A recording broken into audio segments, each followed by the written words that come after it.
আসসালামাইকুম বন্ধুরা, সবাই কেমন আছেন?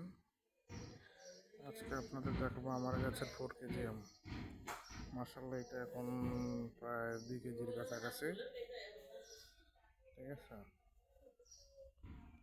দেখেন মাসাল্লাহ কি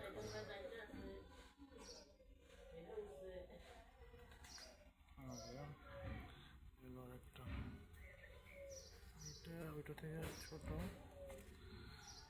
একটু 900 গ্রামের কাছাকাছি আছে। এই হলো আম। মানে এটা হয়তো মোবাইলে দেখতে ছোট লাগতেছে, কিন্তু এটা অনেক বড়।